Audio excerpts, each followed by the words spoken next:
আসসালামু আলাইকুম, welcome to Malia sweet kitchen. আজকে আমি একটি সহজ পদ্ধতিতে একটি চিকেন বিরিয়ানি রেসিপি শেয়ার করব। একটা প্যানে আমি তেল দিয়ে দিচ্ছি 1 কাপের মতো। দিয়ে দিচ্ছি 1 কাপ পেঁয়াজ, 8-9টা কাঁচামরিচ ছেঁড়া। ভালোভাবে এটা নাড়িয়ে নিতে হবে। ভালোভাবে পেঁয়াজটা কষিয়ে নিয়েছি। দিয়ে দিচ্ছি 2 চামচ আদা রসুন বাটা। ভালোভাবে আদা রসুন এটা ভেজে নিতে হবে।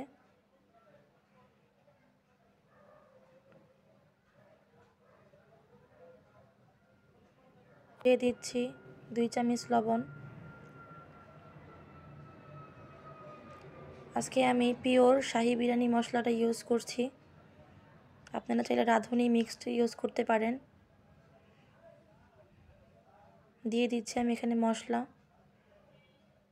দারচিনি, এলাচ, তেজপাতা।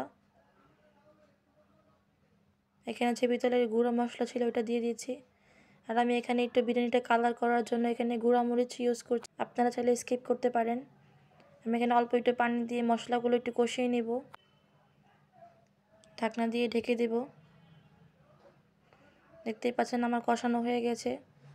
এখন আমি মাংসগুলো দিয়ে দিব। আমি এখানে 1 কেজি পোলাও চালের জন্য আমি 1.5 কেজি মাংস নিয়েছি। আপনারা চাইলে বাড়িয়ে দিতে পারেন। ভালোভাবে নাড়িয়ে নেব। এখন ঢেকে দিব। দেখতেই পাচ্ছেন আমি এখানে কোনো পানি ইউজ করিনি। ব্রয়লার মুরগি দিয়ে এমনিতে পানি উঠে।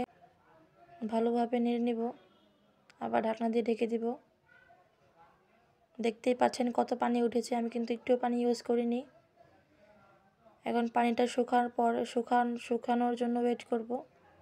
দেখতেই পাচ্ছেন আমার পানি শুকিয়ে গেছে। আমি এখানে চেক করছি মাংসগুলো গলেছে কিনা। পারফেক্টভাবে মাংসগুলো হয়ে গেছে। পোলাও তৈরি করার জন্য একটি পাতিলে তেল দিয়ে দিচ্ছি পেঁয়াজ কুচি। এটা ভালোভাবে বেরেস্তা করে নিব।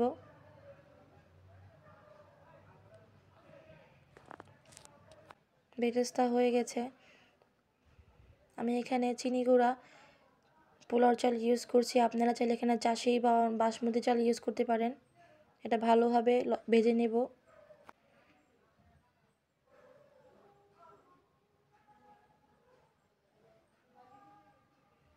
আমি 1 মিনিটের মতো ভেজে নিয়েছি। দিয়ে দিচ্ছি এখানে আমি 2 লিটারের মতো পানি। আমি এখানে 1 কেজি পোলাও চাল ইউজ করছি, তার জন্য পোলাও চালের ডাবল দিতে হয় পানি। আমি এখানে 2 লিটার পানি ইউজ করছি। দিয়ে দিচ্ছি 4-5টা কাঁচামরিচ। দিয়ে দিচ্ছি 2 চামচ লবণ। ঢেকে দিব। দেখতেই পাচ্ছেন পোলাওটা আমার 4 ভাগে 2 ভাগ হয়ে গেছে। এখন আমি এখানে টেস্টি সল্ট দিয়ে দিব একটু স্বাদ আনার জন্য। দিয়ে দিচ্ছি মুরগির মাংস রেজালা করা। ভালোভাবে নাড়িয়ে দিব।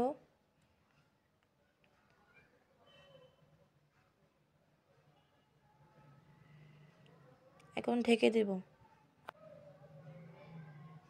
দেখতেই পাচ্ছেন আমার উপরে তেল উঠে গেছে। এখন আমি চুলার আঁচটা মিডিয়াম লো করে দেব।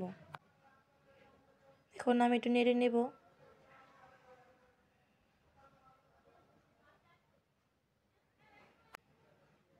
এখন আমি চুলার আঁচটা একদম লো করে দেব যেন বিরিয়ানিটা ভালোভাবে কুক হয়। আলহামদুলিল্লাহ পারফেক্ট বিরিয়ানি হয়ে গেছে। আপনারা চাইলে এরকম বিরিয়ানি বানাতে পারেন ঘরে বসে।